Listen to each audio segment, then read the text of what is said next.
আচ্ছা, আসসালামু আলাইকুম। ওয়ালাইকুম সালাম। ভালো আছেন? হ্যাঁ বাবা, ভালোই আছি। আপনি সকাল থেকে যে ঘুম থেকে উঠে আসলেন, এখন এই মাঠে কি কাজ করবেন? এখন এগুলো কৃষি কাজ করবো, সব ইলা কাটবো, কদম কাটবো, পাট পাট বুনবো। এই জমিতে এখন কি বুনবেন? এটা পাট বোনা লাগবে। এই জমিতে এখন পাট বুনবেন না? হ্যাঁ। এটা কি আপনি নিজের জমি? হ্যাঁ, নিজের জমি। নিজের জমি না? হ্যাঁ। আর আমি একটা জানতে চাইছি, এই জিনিসটা কি? এটা কদম। এদিকে এসে দেন না।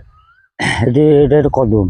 এটা কদম কিসের ফুল এটা? এটা হলো ইয়ার ফুল, পেঁয়াজের ফুল। পেঁয়াজের ফুল। হ্যাঁ। যে পেঁয়াজটা এই আবাদ যে করে, যে পেঁয়াজের যে গোলাটো হয়, হ্যাঁ। এটার এই বীজ। হ্যাঁ, সেটা ফুল। এটার বীজ তাই না? হ্যাঁ।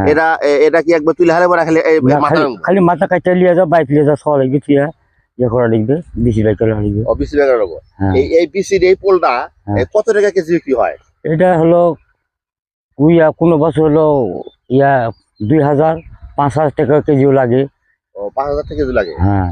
আর এই ফুলগুলা কোথায় কোথায় বিক্রি হয়? এটা এই পেঁয়াজের ফুলটা এটা হলো ইয়া পাবনার দিকে বিক্রি হয়।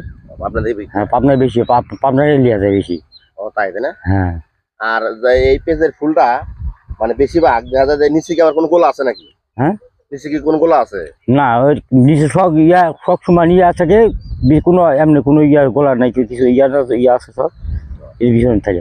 দেখেন প্রিয় ভিউয়ার্স, আমি কখনো এই পেঁয়াজের ফুলটা আমার দেখার সৌভাগ্য হয় নাই। হ্যাঁ। আজ আমি এক নাটোর জেলায় বেড়াতে এসেছি। হ্যাঁ। আপনাদের একটু এই পেঁয়াজের ফুলটা দেখালাম। আপনারা যদি না থেকে থাকেন, হ্যাঁ। আমার এই চাচার কাছে আমি কিছু কথা শুনলাম।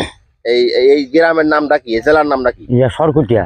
সরকুটিয়া। হ্যাঁ। আর হলো জেলা জেলা না ললেঙ্গা। ললডাঙ্গা। আর হ্যাঁ। থানা হলো থানা জেলা হলো নাটোর, আর থানা হলো ললেঙ্গা। ললডাঙ্গা। হ্যাঁ। ও, আসলে আপনার আমার এই দর্শক ভাইদের একটু দেখালাম এই পেঁয়াজের ফুলটা। যারা এই ফুলটা না দেখে থাকছেন, অবশ্যই একটু কমেন্ট করবেন। এই পেঁয়াজের ফুল যদি না দেখে থাকেন, আপনাদের একটু ভিডিওর মাধ্যমে দেখানোর চেষ্টা করলাম। আমার এই চাচার সাথে একটু কথা বললাম, একটু সময় দিলাম। অবশ্যই চাচা ভালো থাকবেন, সুস্থ থাকবেন। আল্লাহ হাফেজ। আর আমার এই ভিডিওটা যে যে জায়গা থেকে দেখে থাকবেন, অবশ্যই লাইক কমেন্ট শেয়ার করে পাশে থাকবেন। ভালো থাকবেন, সুস্থ থাকবেন। আল্লাহ হাফেজ।